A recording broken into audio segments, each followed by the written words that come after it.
E eu queria que você abrisse em Hebreus capítulo 11, nós vamos começar por aqui. Hebreus capítulo 11 fala sobre a galeria dos heróis da fé.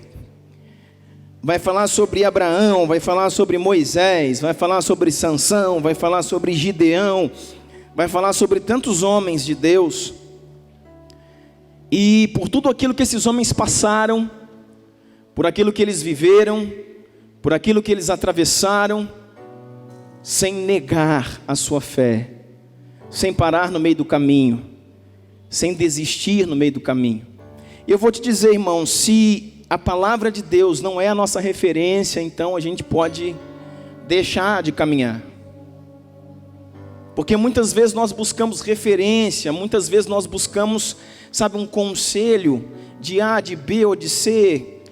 A gente quer conversar com alguém para desabafar, para jogar, para liberar tudo aquilo que a gente está carregando de jugo. Isso não é ruim, isso não é errado, mas nós temos a necessidade de ter alguém enquanto o Senhor diz assim: vinde a mim, enquanto nosso Pai, o ser mais eterno, o ser mais poderoso, o ser mais grandioso e o ser mais amoroso, abre os braços para você e diz: vinde a mim os que estáis cansados e sobrecarregados, porque eu vos aliviarei. Sabe, nós não vamos a Ele, nós não corremos para Ele, damos um abraço apertado e sentimos o cheiro do Pai, dizendo: Pai, eu estou cansado, eu estou desanimado, Pai, eu estou querendo parar. E Ele vai falar: não, filho, eu te recebo nessa noite, eu te recebo nesse dia. E Ele vai transferir para você o jugo dele. Esse mesmo versículo em Mateus continua dizendo assim: olha, tomai sobre vós o meu jugo. É Jesus falando. E esse texto, querido, não foram profetas, não foram apóstolos, foi Ele mesmo. Essas palavras saíram da boca de Jesus, enquanto nosso lindo Jesus estava nessa terra. Ele falou com sua boca: vinde a mim os cansados e sobrecarregados, porque eu vos aliviarei. Depois Ele diz assim: olha, tomai sobre vós o meu jugo. Tomai sobre vós o meu jugo que é leve. Você está carregando um fardo muito pesado. Vamos trocar, é isso que Deus diz: vamos trocar. Me dá esse fardo pesado que você está carregando e toma o meu jugo que ele é leve. Aprende de mim, filho, que sou manso e humilde de coração. E ele termina dizendo assim: e achareis descanso para a vossa alma. Ah, Deus. Ah, querido, é para Ele que eu corro, é para Ele que eu vou. Sabe, é dobrar o meu joelho no meu quarto e começar a falar em línguas e chorar e falar: Pai, eu preciso de Ti, me renova, Deus, me restabelece, Pai, no meu tempo. Deus, me insere no meu propósito. Me insere no meu propósito, me ajuda nas minhas fraquezas. Deus, enxuga minhas lágrimas. Deus, dá-me a Tua direção. E depois, querido, de 40 minutos, 1 hora, 1h30, 2 horas de oração, você sai daquele lugar como um leão, como um gigante. Por quê? Porque você foi a Ele. Ele te abraçou, te amou, te recuperou, te restaurou e te restituiu no lugar que você precisa estar. Mas nós corremos tanto atrás de pessoas e queremos mais um conselho, e queremos mais uma oração, e queremos mais um óleo ungido, e queremos mais não sei o quê. Eu quero te falar, querido, muitas coisas nós não vamos conseguir sozinhos. Nós realmente vamos precisar das pessoas. Mas muitas vezes nós só vamos atrás de pessoas e não vamos atrás do Senhor. Comece pelo Senhor. Comece por Deus. Intimidade, relacionamento, paixão, busca de Deus. Achareis descansos. Sabe, então, o problema do nosso cansaço não é o louvor da igreja que está ruim, não é a palavra que não fala mais com a gente, não é porque o pastor é isso ou aquilo, não é porque o irmão da igreja não gosta de mim, não é porque me tiraram do meu ministério, é porque não vamos a Ele. Vinde a mim os que estáis cansados e sobrecarregados. É porque nós não vamos a Ele para sermos restaurados e inseridos no nosso propósito. Amém? Nós precisamos ir a Ele, queridos. Nós precisamos ir a Ele.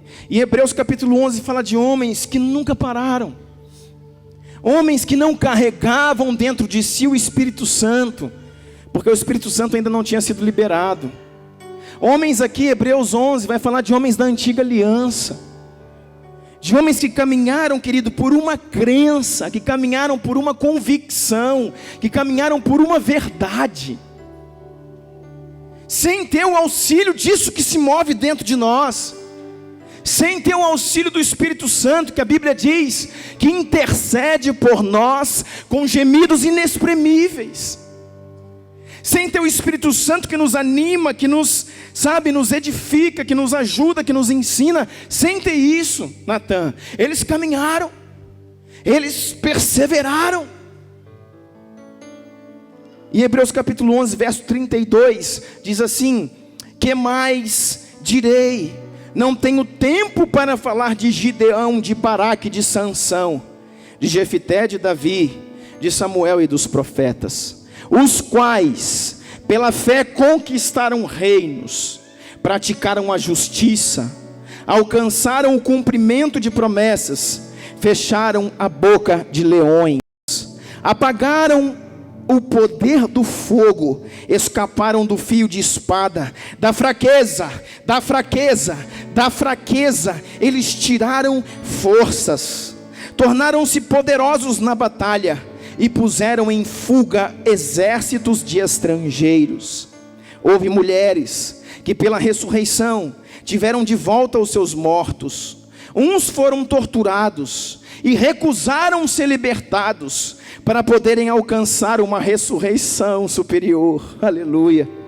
Outros enfrentaram zombarias e açoites, outros ainda foram acorrentados e colocados na prisão, apedrejados, cerrados ao meio, postos à prova, mortos ao fio de espada, andaram errantes, vestidos de pele de ovelhas e de cabras, necessitados, afligidos, maltratados, humilhados. O mundo não era digno deles, vagaram pelos desertos e pelos montes, pelas cavernas e grutas. Todos estes receberam bom testemunho por meio da fé. No entanto, nenhum deles recebeu o que havia sido prometido.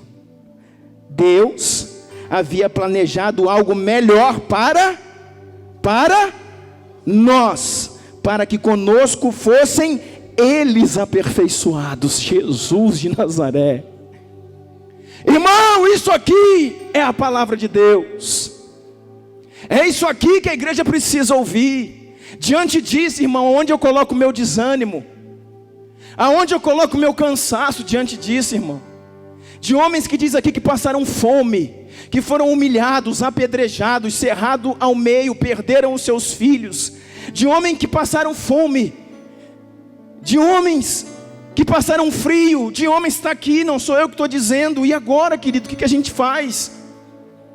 E a Bíblia diz que Deus reservou algo maior para mim e para você, para que com o nosso evangelho eles sejam aperfeiçoados. A Bíblia diz que nós vamos viver coisas superiores. A Bíblia diz que para nós está separado algo maior. A Bíblia diz que foi liberado sobre nossas vidas o Espírito da verdade, que o mundo não pode receber. Esse Espírito está dentro de mim, de você. Esse Espírito, ele grita pela redenção, ele grita pela santidade, ele grita pela justiça. E é esse Espírito que move a igreja de Jesus sobre a terra. Não, querido, não há mais tempo para aquelas coisas, para aquelas lamúrias. Nós precisamos nos levantar a nossa cabeça. O que eu faço diante de um texto desse? Sabe o que eu faço diante de um texto desse? Eu choro de vergonha. Falo: Deus, tem misericórdia da minha vida. Que texto forte, querido. Que texto forte, que pedrada. Como eu gosto disso. Irmão, gosta de apanhar. Sabe por quê? Porque a correção nos faz crescer. Na minha infância inteira eu ouvi muito mais não do meu pai do que sim. Não. E por causa disso eu agradeço a Ele, irmãos, por estar onde eu consegui chegar até agora. Porque a correção nos faz crescer. Nós vamos falar um pouquinho disso hoje, sobre amar a correção. Sobre amar a correção. Sabe, querido, nós precisamos desses textos, dessas palavras. A base do nosso evangelho, querido, não pode ser, sabe, um livro de autoajuda, não pode ser o conselho do ímpio. A base do nosso evangelho, da nossa fé, não pode ser, querido, aqui, a forma como as pessoas tratam você ou não, precisa ser aquilo que você crê. A Bíblia está dizendo aqui, que por aquilo que eu e você vamos fazer, eles serão aperfeiçoados. Você está entendendo isso? A Bíblia está dizendo que aquilo que eles começaram, nós vamos terminar. Nós estamos dando continuidade a algo que já começou. Não há nada novo, nós estamos dando continuidade a algo que já começou. A Bíblia fala que na correria, na corrida pela fé, existe uma galeria, existe uma arquibancada, e os heróis da fé estão lá olhando para que eu e você estamos fazendo da nossa vida. Existe uma galeria, existe uma arquibancada, existe um estádio onde está sentado Moisés, Sansão, Baraque, homens que morreram por essa causa, olhando para você. Vamos, corra a corrida que nós começamos. Eles vieram correndo, morreram aqui, passaram o bastão para você, passaram o bastão para mim, eu peguei, e eles falaram: continue aquilo que começamos. Jesus veio, passou o bastão, disse para os apóstolos: continuem. Os apóstolos morreram, passaram o bastão, disseram: continuem. Alguém passou um bastão para você e disse: continue. E o que eu estou fazendo, irmão? Para onde é que eu estou indo com esse bastão? O que eu estou fazendo da minha vida, irmãos? Ah, querido, eu não sei, mas eu sou desesperado pelo Senhor. E eu falo: Deus, se for preciso, Pai, tira aquilo que tem que tirar da minha vida. Se for preciso, Deus, Pai, eu quero o Senhor, eu quero... Sabe, nós passamos uma vigília aqui, um tempo tão precioso, irmão. Passamos um tempo tão precioso, fomos para a reunião de líderes na sexta-feira, 7h30, saímos de lá quase 11, viemos para cá. E eu estava aqui, sabe, ligado, antenado, e falando: Deus, como que tinha que ter mais vigílias, e mais tempo, e mais oração, e mais obras da igreja. Aí enquanto acham desculpas em tantas coisas, não sei o que, é isso, é aquilo, é o fulano, é o beltrano, é o cansaço. Irmão, que cansaço, irmão. Sabe por que você é tão cansado? Porque o cansaço, ele já sabe que ele é maior do que você. Deixa eu te contar um segredo: quando seu cansaço souber que ele é pequeno, perto de você, quando você é maior do que ele não vai te dominar mais. Quando meu cansaço fala: você vai dormir, eu falo: não vou dormir não, eu vou orar. Cala tua boca, cansaço, sai daí em nome de Jesus. Quando meu cansaço fala: você não vai na igreja hoje, eu falo: eu vou na igreja hoje. Quando meu cansaço fala: agora você não consegue ler a Bíblia, já é tarde, eu falo: então nós vamos ver. Vamos bater uma prova? Que eu vou conseguir. Irmãos, eu luto com a minha alma, eu luto com a minha carne. A Bíblia diz que tem que ser assim. E eu estou vencendo, querido. Nós precisamos vencer a nossa alma. Você está perdendo, tomando um couro da alma, então nós estamos enrolados, irmão. Sabe, nossa luta é contra os principados e potestades. Então você tem que lutar contra principados, contra potestades, tem que lutar contra a alma, tem que lutar contra a carne. E não pode perder, irmãos. Porque aquilo que está dentro de nós já é muito maior. Então todo cansaço que nós temos tido, todo desânimo, é falta de uma coisa: vinde a mim. Vai ter um tempo com Deus, irmãos. Fecha teu quarto, põe uma música lá, passa umas 4 horas pelo menos. Passa uma noite inteira orando e chorando. Irmão, você vai ver como é que você vai estar no outro dia. Não consigo não, pastor, muito tempo. Começa 5 minutos, 10 minutos. Aí esse texto continua dizendo assim, Hebreus 12, portanto, também nós, uma vez que estamos rodeados por tão grandes nuvens de testemunhas, olha aí, nós estamos rodeados por testemunhas. Também nós que estamos rodeados por tão grande nuvem de testemunhas, livremo-nos de tudo que nos atrapalha e do pecado que nos envolve ou que nos assedia, e corramos com perseverança a corrida que nos é proposta. Você está vendo que eu estou pregando para você, irmão? A Bíblia. Eu não estou falando nada aqui, eu só estou mostrando por alguns gestos, para você entender melhor. Eu não estou inventando nada, eu não estou fantasiando nada. A Bíblia diz assim: portanto, livre-se de tudo que te atrapalha, arranca o pecado que te seduz e corra rápido, com perseverança, a corrida que te foi proposta. Aleluia. Está entendendo isso? E diz assim, olha: tendo os olhos fixados em Jesus, o autor e consumador da nossa fé, ele, pela alegria que lhe fora proposta, suportou a cruz, desprezando a vergonha, assentou-se à direita do trono de Deus. O que está dizendo aqui? Que existe um modelo. É isso que a Bíblia está dizendo. Existe alguém que, suportando toda a vergonha que passou, suportou tudo isso, desprezou a vergonha e foi até o fim. E a Bíblia nesse verso 2 diz para você: coloca os olhos nele. Pense bem, olha o verso 3. Pense bem naquele que suportou tal oposição dos pecadores contra si mesmo, para que você não se canse e não se desanime. Para que você não se canse e não se desanime. Crente cansado, em nome de Jesus, toma uma injeção do Espírito Santo nessa noite. Não é de conselhos humanos que você precisa, não é de um óleo que você precisa. Você precisa de entrar no secreto e buscar o Senhor Jesus. Você precisa amá-lo de todo o seu coração. Você precisa deixar das coisas que te prendem. A Bíblia diz: do pecado que me seduz, das amarras que me impedem de correr. Oh Deus.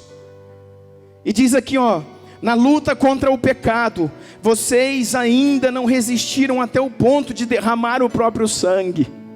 Meu Deus, é isso que Jesus quer. É isso que a palavra de Deus me diz. É isso que a igreja tem que viver, irmãos. Se for preciso derramar o próprio sangue na luta contra o pecado. Verso 5: vocês se esqueceram da palavra de ânimo que ele lhes dirige como filhos. Meu filho, não despreze a disciplina do Senhor, nem se magoe com sua repreensão.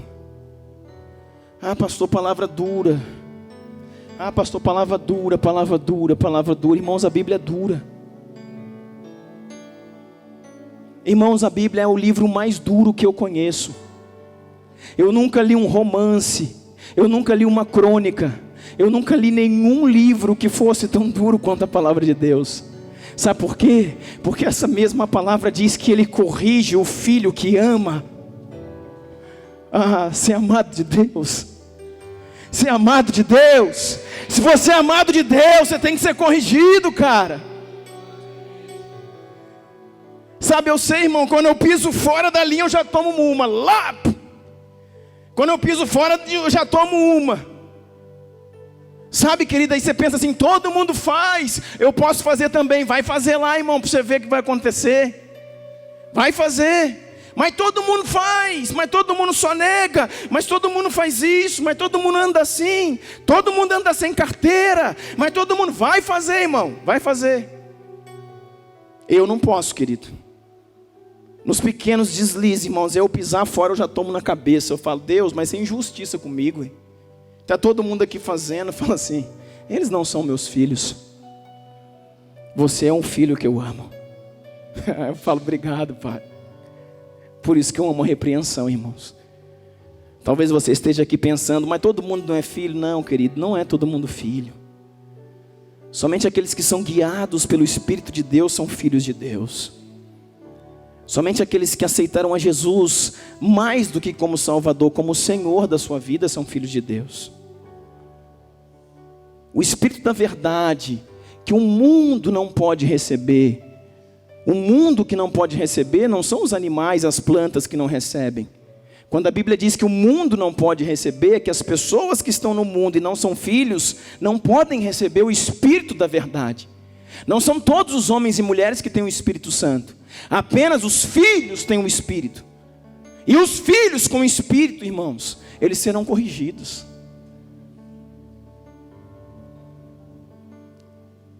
Pois o Senhor disciplina quem ama, castiga todo aquele que aceita como filho. Verso 7, suportem as dificuldades.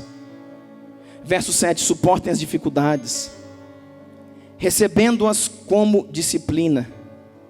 Deus os trata como filhos. Olha aqui, irmãos, que palavra forte. Ora, o filho que não é disciplinado por seu pai. Qual é o filho que não é disciplinado pelo seu pai? Uma pergunta.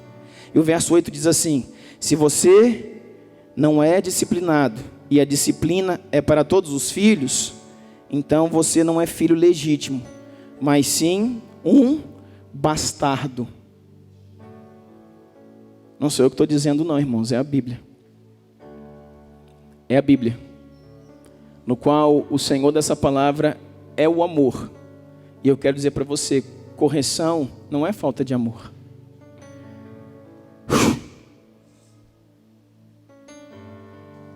Diz aqui a palavra muito clara: se vocês não são disciplinados ou corrigidos, e se a disciplina é para os filhos, então vocês não são filhos legítimos, são ilegítimos ou bastardo. Porque todo filho legítimo, irmãos, ele precisa de correção. Além disso, tínhamos pais humanos que nos disciplinavam. Olha o que a palavra diz: nós tínhamos pais biológicos que nos ensinaram, e nós respeitávamos. Quanto mais devemos submeter ao pai espiritual, ou em algumas versões ao pai do espírito, para que assim vivamos. Sabe o que a palavra está dizendo? Que se a gente se submeteu ao nosso pai natural, muito mais a Deus, muito mais ao Senhor nós temos que nos submeter. Verso 11: nenhuma disciplina parece ser motivo de alegria no momento, mas sim de tristeza. Mais tarde, porém, produz fruto de justiça e paz para aqueles que por ela foram exercitados. Meu Deus. Irmão, quem é que gosta de ser disciplinado? Quem que gosta de tomar uma cajadada? No momento, quem que gosta de ouvir algo? Não, você não pode, não é assim. Você sempre pensa que sabe mais. Você sempre pensa que poderia ter sido diferente. Você sempre pensa que, eu faria, mas não interessa. Deus colocou alguém sobre a sua vida para cuidar de você, para disciplinar você, para alinhar você. E diz aqui que a disciplina, num primeiro momento, ela é muito, ela é dura. A gente recebe no momento com tristeza. Mais tarde, porém, ela produz um fruto de justiça e de paz para todo aquele que por ela foram exercitados. Portanto, fortaleçam as mãos enfraquecidas e os joelhos vacilantes. Olha aqui, querido. Deus chama a igreja a um conserto. Deus chama os fracos a se fortalecerem. Deus chama os desanimados a se posicionarem. Portanto, fortaleçam as mãos enfraquecidas e os joelhos vacilantes. Façam caminhos retos para os seus pés, para que o manco não se desvie, antes seja curado. Sabe o que Deus está falando aqui? Através da tua vida, querido, você é referência para pessoas. Se eu e você continuarmos caminhar do jeito que estamos caminhando, nós vamos desviar outros que nos têm como modelos. Nós vamos enfraquecer outros que nos têm como uma referência. Se continuarmos a caminhar como caminhamos, se falamos o que falamos, se pensamos o que pensamos, se agimos como agimos, nós vamos enfraquecer aqueles que nos têm como uma referência. E a Bíblia diz assim: esforcem para viver em paz com todos e para serem santos em santidade. Sem santidade ninguém verá o Senhor. Cuidem que ninguém se exclua da graça de Deus e que nenhuma raiz de amargura brote e cause perturbação, contaminando a muitos. Olha aqui, irmão. Como eu queria ter tempo para falar de cada versículo desse, pelo menos uns 15 minutos. Olha o que ele está dizendo aqui: cuide para que ninguém se exclua da graça de Deus, que nenhuma raiz de amargura brote e cause perturbação, contaminando a muitos. Raiz de amargura. A Bíblia fala, sabe, que uma ave pode vir e pousar sobre a sua cabeça, mas diz assim, cuidado para ela não fazer um ninho. Cuidado com a raiz de amargura, com algo que nasce no seu coração, irmão, e vai te contaminando, e com você contamina os que estão ao seu redor, meu Jesus. E olha, acaba 16, dizendo assim, o texto que eu separei, que não haja nenhum imoral ou profano, chegamos onde está mandando, que não haja nenhum imoral ou profano, como foi Esaú, que por uma única refeição vendeu o seu direito, e a sua herança, como filho mais velho. Irmão, que texto. Querido, isso aqui é uma aula, isso aqui é um culto, isso aqui é uma palavra, não precisa de mais nada, irmão. A gente pode orar e ir embora para casa. Sabe o que a gente precisa antes de um reavivamento? Nós precisamos de um reabibliamento. Sabe, irmãos, quantos de nós estamos se arrastando dentro de uma igreja, irmãos? Quanto dessa palavra você lê durante o dia? Quanto dessa palavra você lê durante a semana? Não vou perguntar, querido, quanto tempo você fica no Zap Zap, no Facebook, nas novelas, na academia. Não vou perguntar. Mas quanto nós gastamos com a palavra de Deus? Porque ela nos edifica, porque ela nos consola, porque ela nos conforta, porque ela nos anima, porque ela nos alinha. Sabe, às vezes, querido, eu quero falar desesperadamente com o meu pastor, eu preciso de uma palavra, eu estou desesperado, eu preciso que ele me atenda, ele é um homem muito ocupado, viaja às nações da terra, e eu quero falar alguma coisa, eu preciso, ligo, não consigo. E sabe o que eu faço, irmão? Eu fecho meus olhos, falo, Senhor, dá-me a tua graça, Pai. Ministra no meu coração. E eu abro a Bíblia e começo a ler, irmãos. Leio 4, 5 capítulos e está tudo resolvido. Porque ela é remédio para nós. É cura para os nossos ossos. É vida para a gente. Muitos de nós, querido, às vezes, como ministros de louvor, como ministros de adoração, como líderes, como pastores, nós estamos inflamados. Inflamados por aquilo que a sociedade nos fala, por aquilo que as pessoas nos dizem, por aquilo que a alma nos move. E nós precisamos da palavra de Deus. Irmão, que remédio santo que é isso aqui.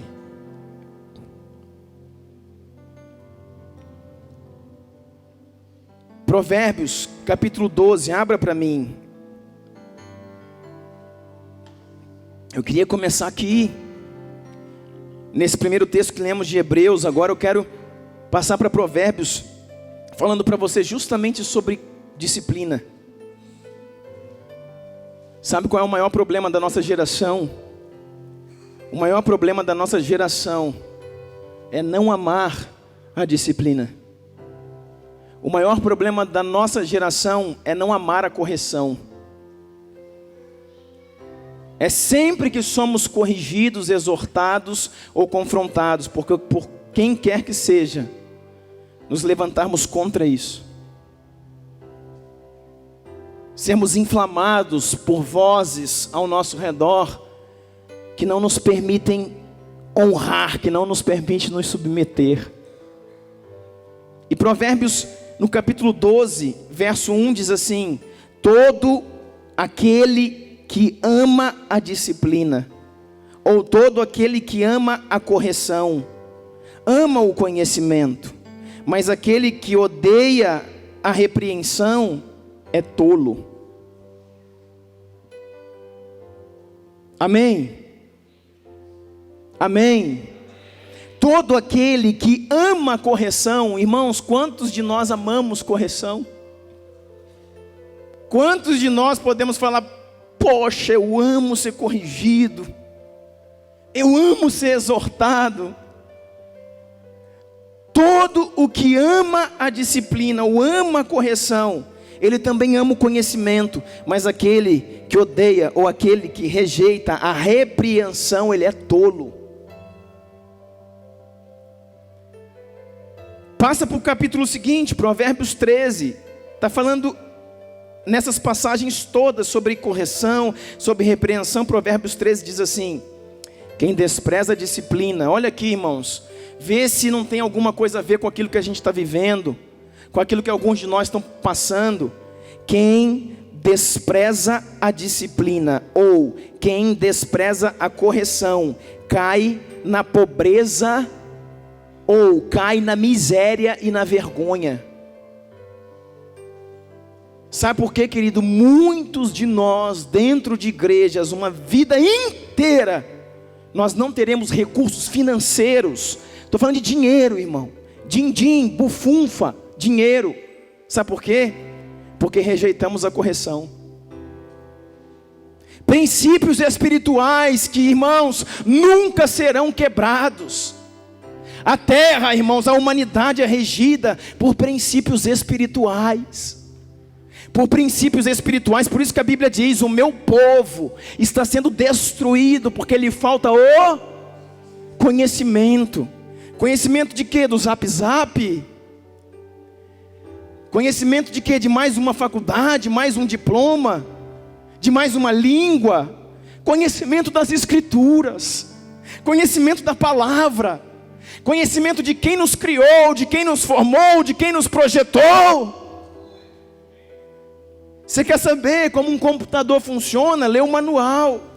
Quer saber como é que um carro funciona? Lê o manual.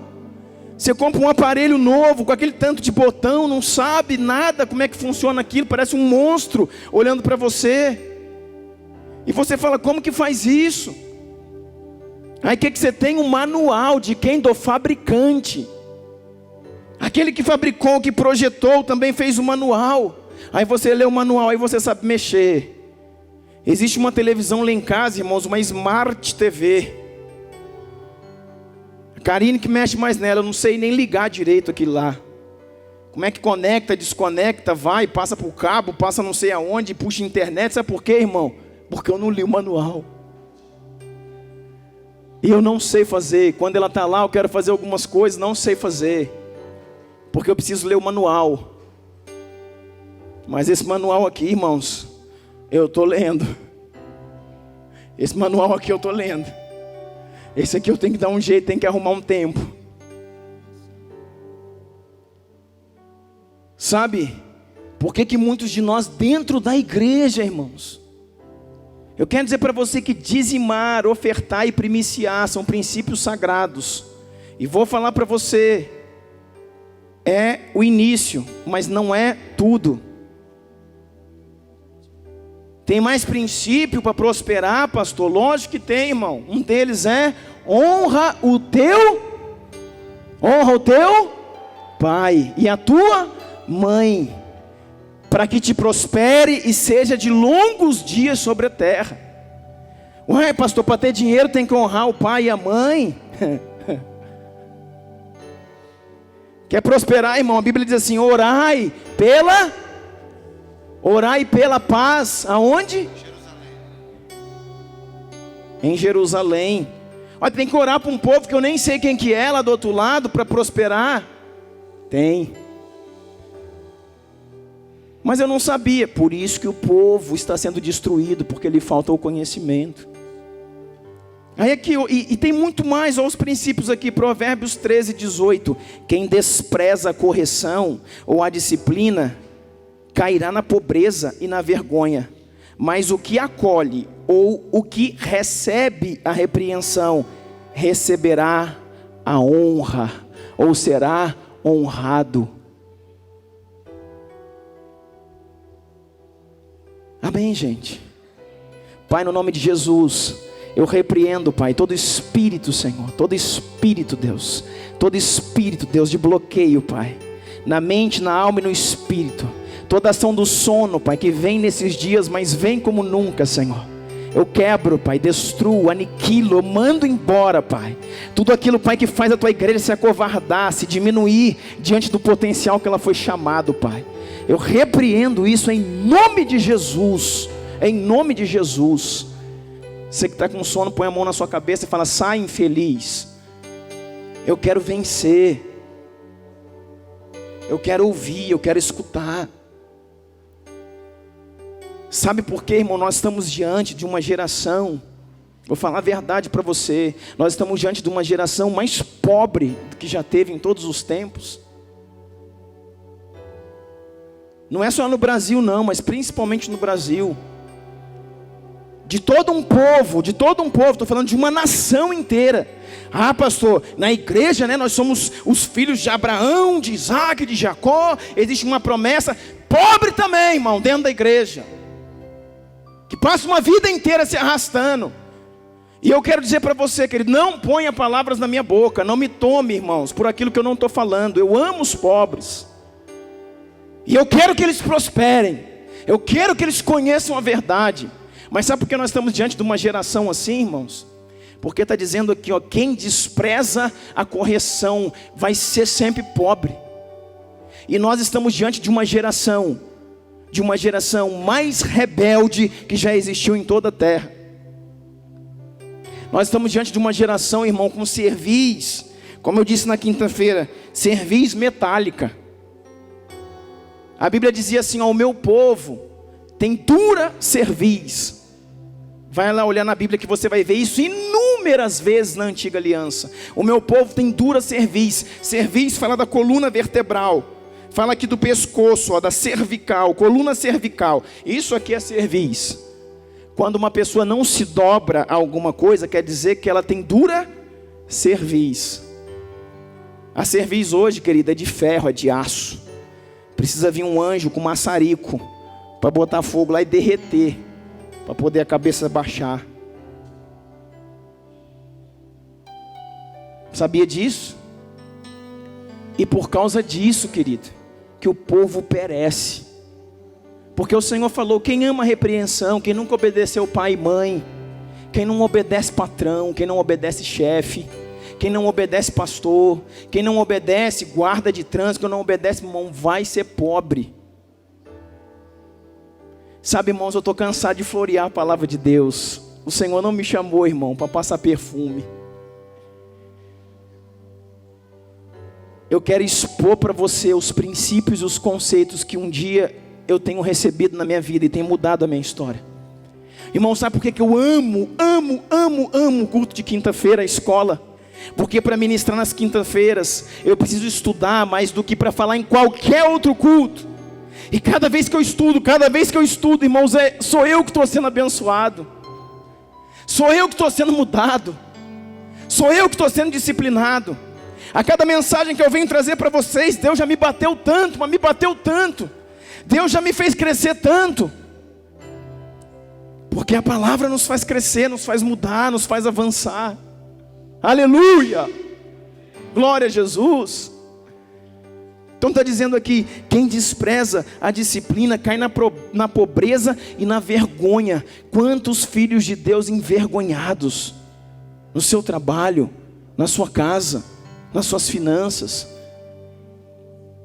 Mas quem acolhe, a palavra aqui é quem recebe, quem aloja no seu espírito a repreensão, ele será coroado de honra. Deus. Por isso que é uma linha muito fina, irmãos, eu sempre te digo isso. Deus não quer nenhum puxa. Você já sabe o que é aquilo entre aspas. Deus não quer nenhum puxa. Deus não quer um bajulador. Mas é linha muito fina, irmãos. Isso que você está pensando, ser um bajulador e ser alguém que caminha em desonra. É linha muito fina. Lá no seu trabalho, você está com o seu patrão, está com seus amigos de trabalho, seus companheiros de trabalho. É uma linha muito fina você saber entre eles quem é aquele que bajula o patrão e quem é aquele que honra o patrão. Porque aquele que honra é visto por toda a nossa sociedade como uma pessoa errada, como um puxador. Mas eu quero te dizer, ele está atraindo para eles coroa de honra, porque a Bíblia assim diz. Então é uma linha muito fina, você entender até onde eu sou um bajulador e até onde eu estou faltando com honra. A palavra do Senhor diz assim. Então, eu quero ficar em Provérbios. Provérbios capítulo 6, por favor, abra comigo.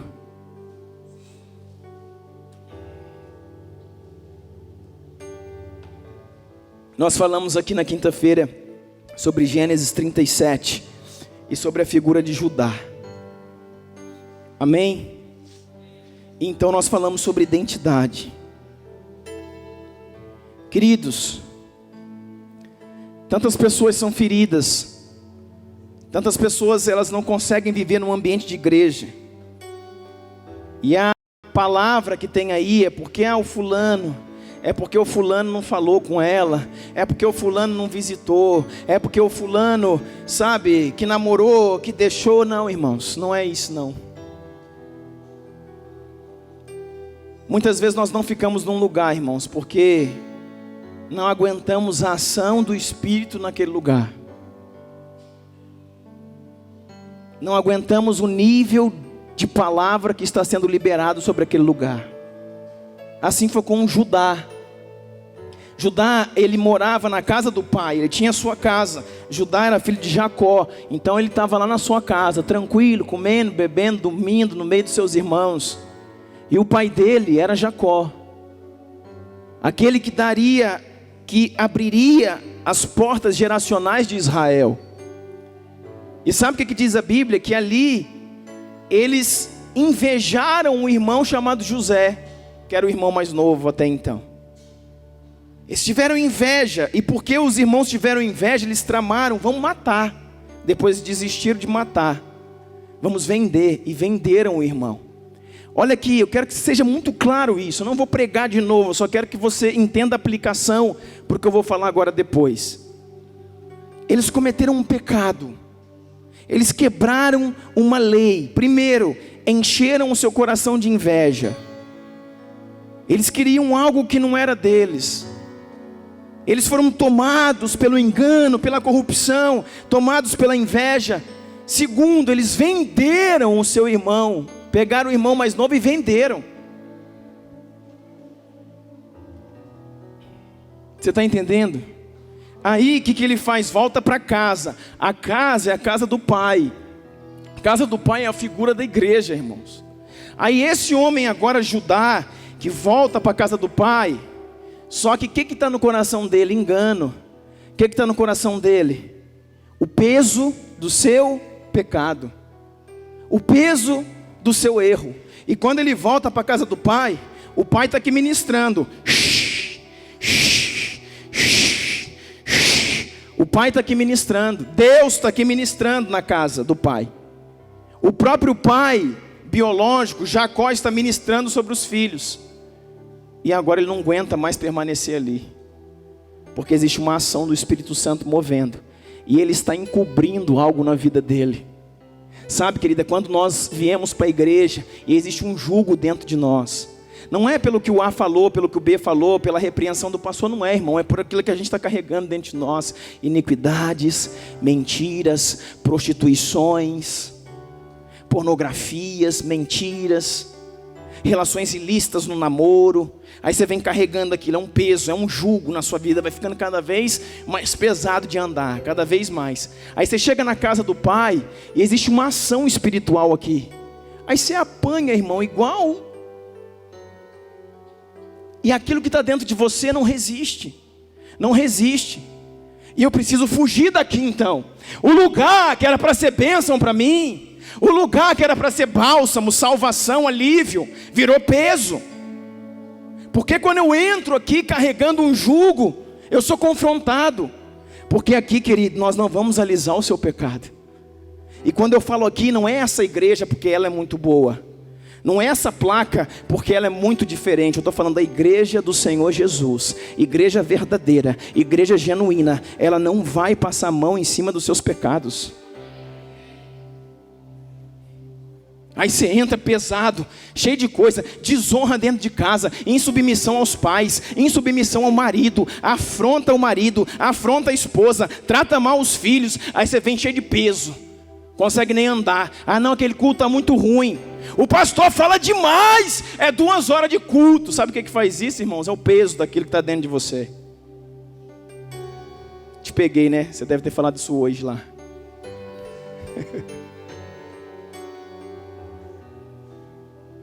É o peso daquilo que está dentro de nós, irmãos. Aí Judá chega na casa dele e olha para o pai, está aqui o pai Jacó, dizendo: eu amava tanto meu filho José, eu dei uma túnica colorida para ele, porque Deus havia escolhido ele para ser um governo sobre a terra. E Judá foi sendo corroído por aquilo, porque tinha uma mentira na vida dele, irmão. Tinha uma mentira, ele tinha matado, ele tinha vendido o irmão e enganado o pai, dizendo que o irmão morreu, que as feras do campo comeram. Então quando o pai está ministrando aqui, ele está aí na cadeira e não está se aguentando, o peso acusando ele. Você está em pecado, está vendo o pastor falar? Você está em pecado. Essa ação do diabo, irmão, na vida de cada um de nós. Você está entendendo o que eu estou falando? Um peso na nossa mente, está vendo? O pastor está falando, é para você. Está vendo? Deus está falando. Está vendo? Você não pode ficar aqui. Você não dá conta de suportar isso aqui. Você tem que ir para outra igreja. Você tem que ir para o mundo. Você tem que... Sabe por quê? Isso aqui não é para você. Não é para você, irmão. Deus está pegando gente aí, viu? Fica atento. Intercessores, fique atento. Isso não é para você. Isso não é para você. Isso não é para você. E Judá foi sendo, sabe, aquilo que era para ser bálsamo, para ser vida para ele,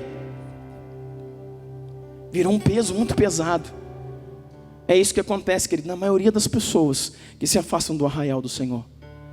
Aí ele quer alívio. Aí para ele é um alívio muito melhor estar lá fora no mundo, irmão, no forró, no borogodó, tomando uma redonda, do que estar na casa de Deus. Porque num lugar que era para ter paz. Ou então eu gosto daquele lugar lá que canta uma musiquinha assim. E o pastor fala só que eu vou receber bênção, que eu vou ficar rico, e que vai ser tudo uma bênção, e que vai ser tudo uma beleza, e que tal. E eu vou carregando os pecados e vou. Não é essa a igreja de Jesus, irmãos. Sabe o que Judá fez? Judá poderia ter feito duas coisas. Judá poderia ter dito para o pai: pai, eu quero me consertar contigo. Eu pequei, eu falhei, eu errei. Pai, eu quero me consertar contigo. Esse pai, irmão, é Deus. E esse pai também são as autoridades, os pais espirituais que Deus está levantando sobre a sua vida. É dizer: pai, me ajuda, eu estou em pecado, eu estou errado. Eu pequei na minha família, eu pequei com a minha esposa, pequei com meus filhos. Sabe, você pode assumir, pedir socorro, pedir ajuda, para que com a ação do Pai espiritual, com a ação do Cristo, do sangue do Cordeiro e com a ajuda dos pais espirituais, você seja liberto e permaneça no arraial, permaneça na casa do Pai, com autoridade, com cabeça erguida, rompendo no seu chamado, no seu ministério, edificando, manifestando o reino de Deus na terra. Ou então eu posso encobrir tudo aquilo que eu estou fazendo. Estou matando serviço, estou sendo um péssimo funcionário, um péssimo marido, uma péssima esposa. Eu estou vivendo assim, estou no adultério, estou na pornografia, estou na fornicação no meu namoro, eu vou escondendo. Aí quando fica tão pesado aquilo que eu estou ouvindo, eu saio. E foi isso que Judá preferiu fazer. Judá, em vez de jogar luz nas suas trevas, em vez de abrir a janela do calabouço, em vez de abrir a janela da sua ruína, das suas trevas, para que a luz do Senhor viesse sobre as suas trevas, trouxesse luz e perdão, ele preferiu ficar com a sua alma fechada. Aí ele sai. Quando ele sai, a Bíblia fala que ele cometeu mais um pecado. Ele rompeu com a família. Deus está falando com gente aqui. Todo mundo, querido, que é rompido com a família, num tempo específico vai ter que reconciliar. Não adianta. E eu vou te mostrar isso por A mais B, outro dia na Bíblia. E ele sai, rompe com a família e sai. E quando ele sai, irmão, ele sai ferido. Ferido, aí o que o ferido fala? Não, porque ele é em casa, porque ele é em casa, porque ele é em casa. Irmãos, quem estava ferindo era ele. Era ele que vendeu o irmão. Foi ele que mentiu, foi ele que enganou. Aí o que um ferido fala? Porque lá é assim, porque lá é assim, porque o pastor é assim, porque o louvor é assim, porque as pessoas são assim. Não, irmão, é a iniquidade que está em mim que é o problema. O ferido saiu, todo ferido, saiu da casa.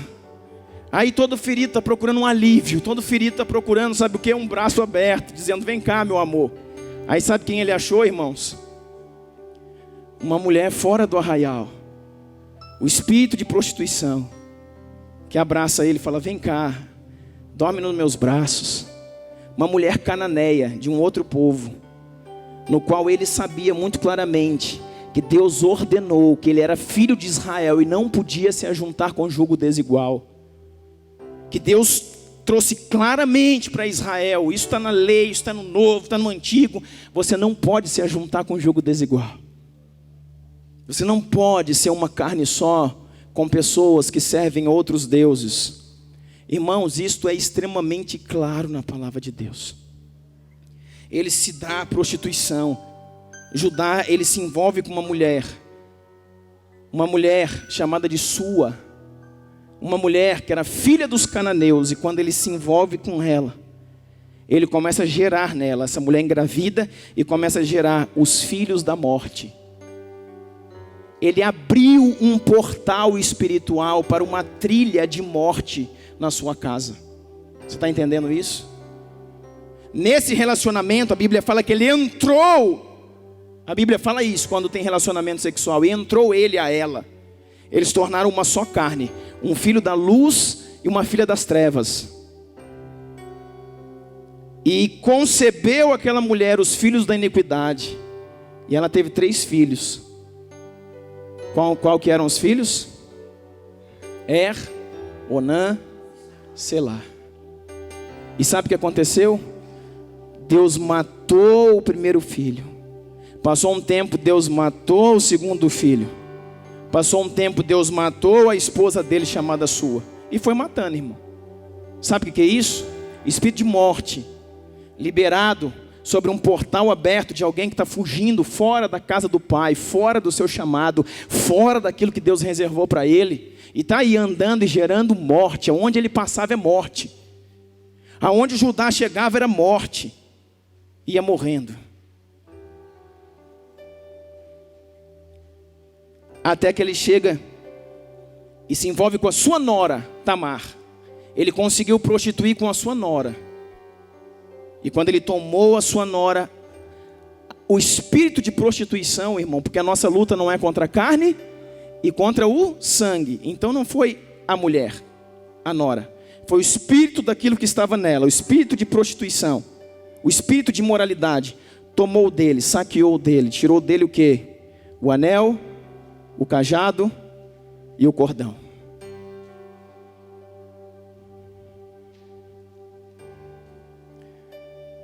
Que falam extremamente de identidade. O anel fala de uma identidade espiritual, de quem você é filho de Deus. O cordão fala de uma identidade biológica, quem é a sua família. E o cajado fala de uma identidade ministerial, o que você é no corpo de Cristo. Ele perdeu esses 3 objetos. Nesse texto que começamos falando em Hebreus, acaba no verso 16 de Hebreus 12, falando sobre a imoralidade, falando sobre Esaú. Nesse texto aqui nós estamos falando também de algo, ruptura com a família, ruptura com a obediência, ruptura com a correção, e gerou também morte. E existe um texto que diz assim de Judá. Estou falando para você um pouquinho sobre jugo desigual, para que você entenda e tome conta da sua casa e dos seus filhos. A Bíblia diz assim, olha, sobre Malaquias. Em Malaquias, Deus vai falar o que Judá fez. Diz a Bíblia assim. Abre comigo aí, pode jogar aí. Malaquias, capítulo 2, verso 11. Diz assim: Judá tem sido infiel. Uma coisa repugnante ou uma abominação foi cometida em Israel e em Jerusalém. Judá desonrou ou profanou o santuário que o Senhor ama, casando-se com uma filha de um Deus estranho. Você está vendo que Malaquias está falando de algo que é o último livro da antiga aliança. Está falando de algo que começou lá no início. E qual que é, irmãos? Ele desonrou o santuário que o Senhor ama. Qual é o santuário que o Senhor ama? Qual é o santuário que o Senhor ama? Eu sou o santuário. O santuário que o Senhor ama é a casa do Espírito Santo, que é o quê? O seu corpo. Então, é claramente fácil de entender que aquele que se ajunta com o jugo desigual, aquele que se casa, que se deita, que se une com alguém que não é da mesma fé, está profanando, adulterando o templo do Espírito Santo. E com isso atrai o quê? Portais de ruína, de morte, sobre a sua descendência, os seus filhos e a sua geração. Aí depois, irmãos, nós queremos reivindicar de Deus, mais Deus, mais Deus, mais Deus. Não tem jeito, irmãos. A Bíblia fala aqui que ele se casou com a filha de um Deus estranho. É como eu falei na quinta-feira aqui, o problema do sogro. Sabe como é que é o problema do sogro? Está dizendo aqui que essa mulher que ele casou, chamada Sua, era filha de um Deus estranho. Quem é o Deus estranho? A Bíblia diz assim, ó: quem não é comigo, é contra mim. Quem comigo não ajunta, espalha. Não existe meio termo, irmãos. Não existe estar em cima do muro. Quem não é filho de Deus, quem não serve ao Senhor, ele está com algum problema. E ele é filho, até o momento, ele é filho de um Deus estranho. Aí quando você está casando, vem você aqui e a pessoa que você tomou como esposa, ela é filha de um Deus estranho. No altar, quem é que traz a moça no altar? Quem? O pai. Espiritualmente dizendo, quem que trouxe ela no altar? O pai dela, que é um Deus estranho.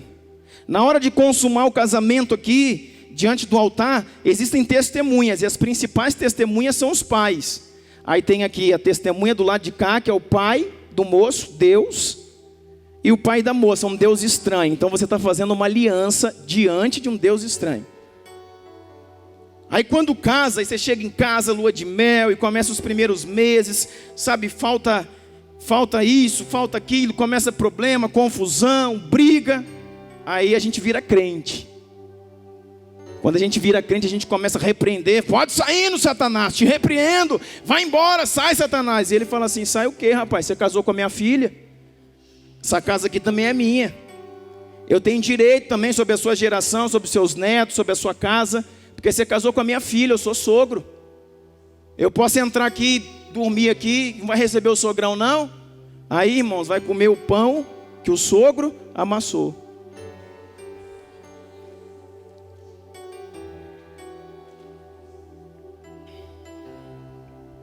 Está entendendo como é que funciona? É a palavra, querido. Deixa eu ler para você o último texto para a gente orar. Provérbios capítulo 6, que eu tinha pedido para você abrir.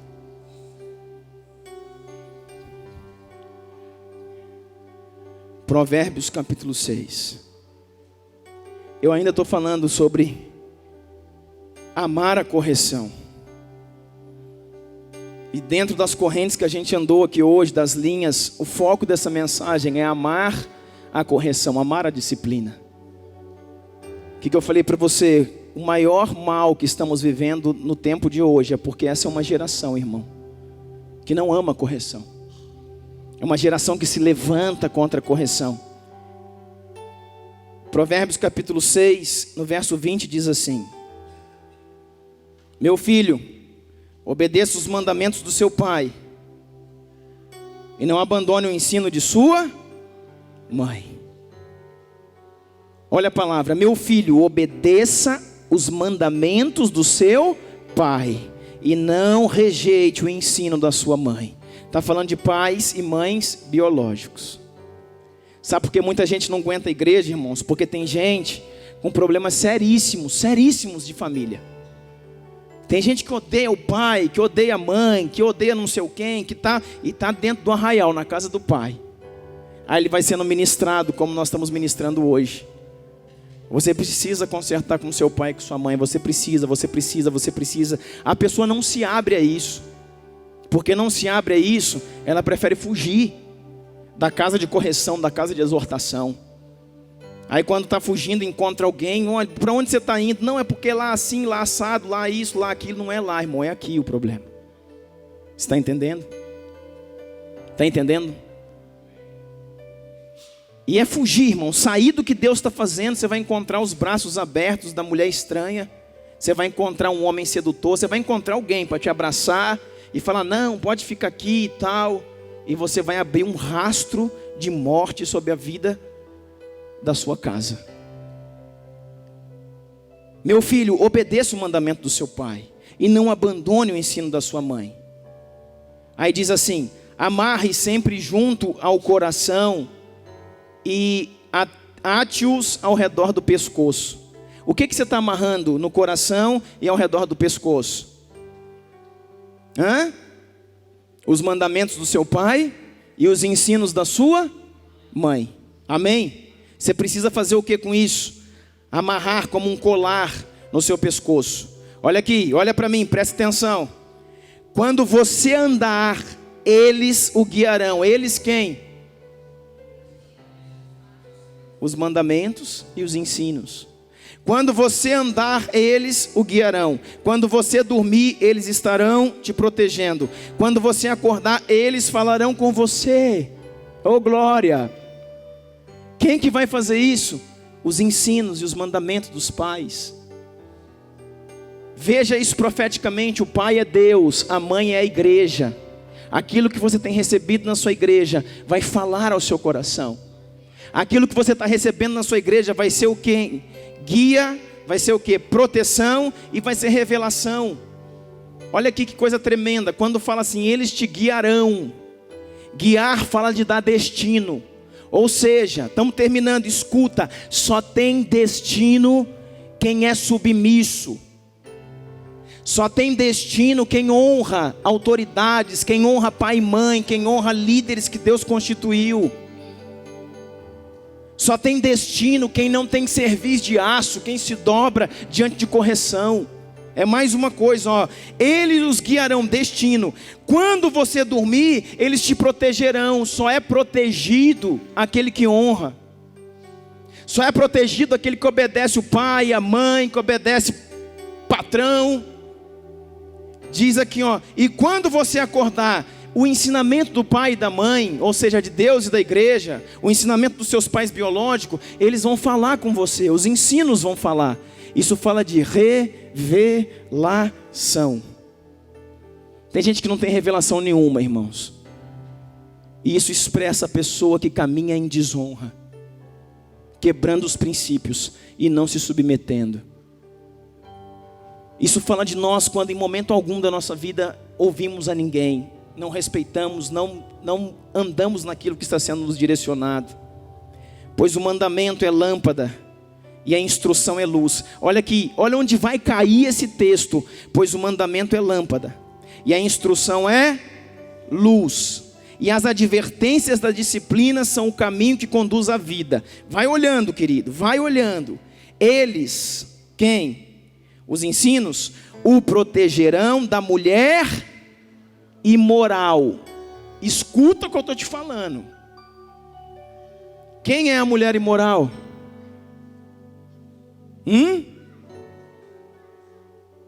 Nossa luta não é contra carne nem sangue. Quem é a mulher imoral? O espírito de sensualidade. Eles te protegerão do espírito de imoralidade e dos falsos elogios da mulher leviana. Não cobice em seu coração, não cobice em seu coração a sua beleza, nem se deixe seduzir por seus olhares. Meu Deus, meu Deus. Pois o preço de uma prostituta é um pedaço de pão. Está falando, ó, que não custa nada. O preço de uma prostituta é um pedaço de pão. E a adúltera sai à caça de vidas preciosas. Quem que o espírito de adultério anda atrás de quem? De quem já está no inferno? É isso? O espírito de adultério anda atrás de quem? Dos filhos de Deus. O espírito de imoralidade, o espírito de impureza anda atrás dos filhos de Deus. Pode alguém colocar fogo no seu peito sem queimar a roupa? Botar álcool assim, meter fogo e não queimar a roupa? Pode alguém andar sobre brasas sem queimar os pés? Assim acontece com quem se deita com uma mulher alheia. Assim acontece com quem se envolve com o espírito de sensualidade. Ninguém que a toque ficará sem castigo. Deixa eu falar uma coisa para você. Sabe o que nós estamos vivendo, querido? Sabe o que nós estamos vivendo? Um tempo de cada um guia o seu nariz. Cada um é dono de si. Cada um sabe muito bem o que faz. E isso está levando a igreja para onde a igreja está hoje. Você conhece alguém, fala assim, pastor, você conhece alguém assim que paga todas as suas contas? É uma pessoa totalmente justa, correta com seus negócios, com seus impostos, totalmente honesta. Fala, essa pessoa é honesta, esse cara é honesto. O negócio dele é limpo, as coisas dele são certinhas, justinhas. Você conhece alguém assim? Pode falar a verdade, irmão. Ninguém conhece, nenhum. Eu conheço pessoas assim, você conhece? Pior do que eu pensava. Existem pessoas assim. Aí se eu perguntar para vocês, se você conhece alguém que é assim, mas que também não é dado ao álcool, não é dado ao vinho, não é dado ao cigarro, não é dado aos vícios, você conhece? Aí começou a ficar mais difícil. Começou a ficar mais complicado. Mas existe. Existe. Aí você conhece alguém assim também que não dá coisa e é um modelo na sua casa? Como marido, como esposa ou como filho? Ficou mais difícil. Aí, irmãos, a prova final de fogo. E você conhece alguém que é assim, tem bom pai? Você conhece alguma dessas pessoas que nunca se deu ao espírito de prostituição, nem de adultério, nem de fornicação? Um homem desse que nunca se deu à masturbação. Um homem desse que nunca se deu à pornografia, nunca abriu nada na internet, o santo de Israel. Um homem desse que teve santidade completa no seu namoro. Pastor, você até acha, irmão, a santidade que eu estou falando não é só chegar ao ato, não, irmãos. Não tocou, não usurpou no seu namoro. Foi realmente santo. Aí, irmão, eu não conheço. Talvez você possa conhecer. Sabe por quê, irmãos? Porque esse problema, quando você chega aqui, você chegou num problema que derruba 90% da igreja. Você chegou aqui num lugar que maculou, que destruiu a identidade dos santos. Você lembra da doutrina de Balaão? Deus falou pela boca do profeta que queria amaldiçoar, Deus abençoou, dizendo, nada pode contra Israel. E pôde. Porque foi só fazer uma festa de arromba e botar mulheres sensuais, lindas, com as suas partes de fora. E o povo de Israel falou, opa, vão lá. E ó, sabe o que aconteceu? Veio uma praga sobre o povo, morreu 14 mil, se não me engano. E o povo foi envergonhado. Sabe o que acontece, querido? 99% das pessoas que entram e saem da igreja, que ministram, que sobem, tem algum problema na área sexual. Eu disse 99% para não dizer 100%. Tem algum problema nessa área. Sabe por quê, irmãos? Sabe onde começa tudo? O que nós acabamos de ler em Provérbios capítulo 6?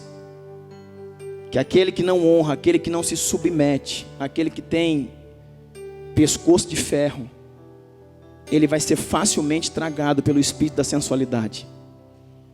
Eu estou ligando uma coisa com a outra, dizendo que nós estamos diante de uma geração na terra mais autossuficiente que já existiu.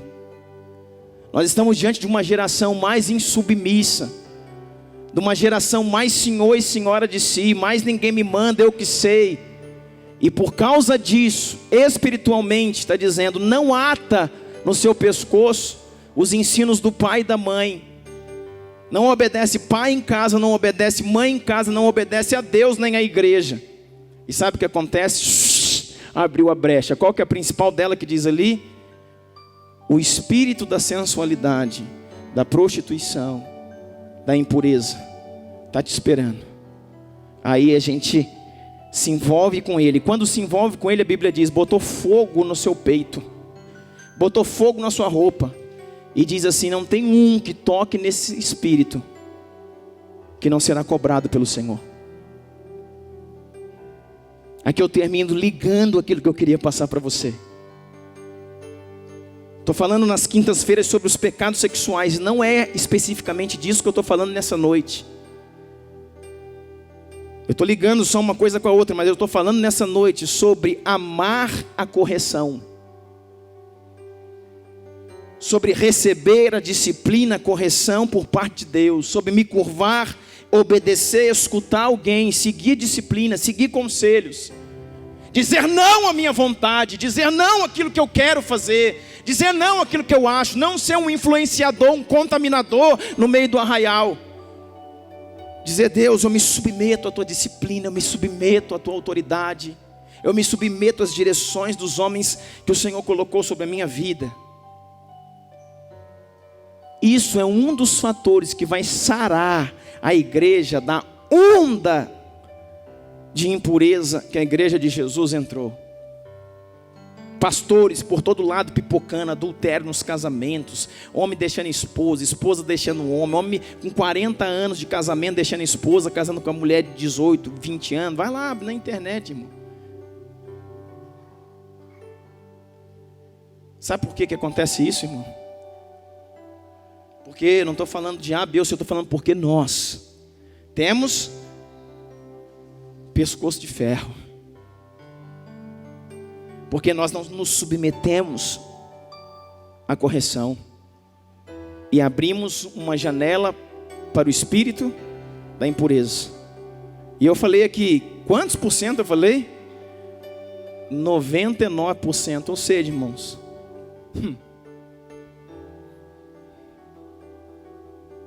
o que nós precisamos começar a fazer é nos arrepender dos nossos pecados, para voltar a ser limpo e puro diante do Senhor Jesus. O que nós precisamos começar a fazer, irmãos, é nos submeter, é a dobrar o nosso pescoço e escutar aqueles que Deus colocou na nossa vida como direção, como acompanhamento. Se fala, não é o tempo, irmão, não é o tempo. Sabe quantos casam fora de hora? Quantos mudam fora de hora? Quantos compram fora de hora? E quanto foi alertado, foi falado, foi dito para você, foi te aconselhado, mas você não quis ouvir. Passou 1 ano, passou 2, passou 5. Você fala, pastor, por que eu não fui te ouvir? Por que eu não fui ouvir? Por que eu não obedeceu? Por que eu não obedeci? Porque a cerviz metálica atraiu uma porta. E começamos a entrar em problemas atrás de problemas. Deus está colocando homens na nossa vida para dizer não para nós. Amém? Deus está colocando pessoas na nossa vida para falar, não é assim, não é o tempo, não é a hora, não vai fazer. E se você quer bênção sobre a sua vida, querido, você vai falar, amém, Jesus. Eu quero me submeter, Deus. Eu quero caminhar debaixo da sua santidade, debaixo da sua graça. Eu não sou autossuficiente, eu não sei tudo. E é isso que nós vamos clamar nesse tempo, nesses dias. É isso que nós vamos clamar. Nós precisamos, irmãos, resgatar a igreja em todos os sentidos, nos membros, nos líderes, nos governos, em tudo aquilo que vem se perdendo. Abre a internet, você vai ver as notícias dos grandes pastores do Brasil que está acontecendo. A igreja do Senhor Jesus não vai cair, irmãos, na mão da vergonha por causa disso. Nunca, quero terminar aqui, nunca se houve tantos rachas ministeriais como hoje na história, no mundo. Todo mundo que acha qualquer coisa agora abre uma igreja. Todo mundo que pensa qualquer coisa abre uma igreja. Todo mundo que diz, é bom. E no meio disso, irmão, tem muita insubmissão. Por isso que muitas igrejas também abrem, depois de 6 meses está fechada. E o pastor daquela igreja está no vício, está em casa, está sozinho.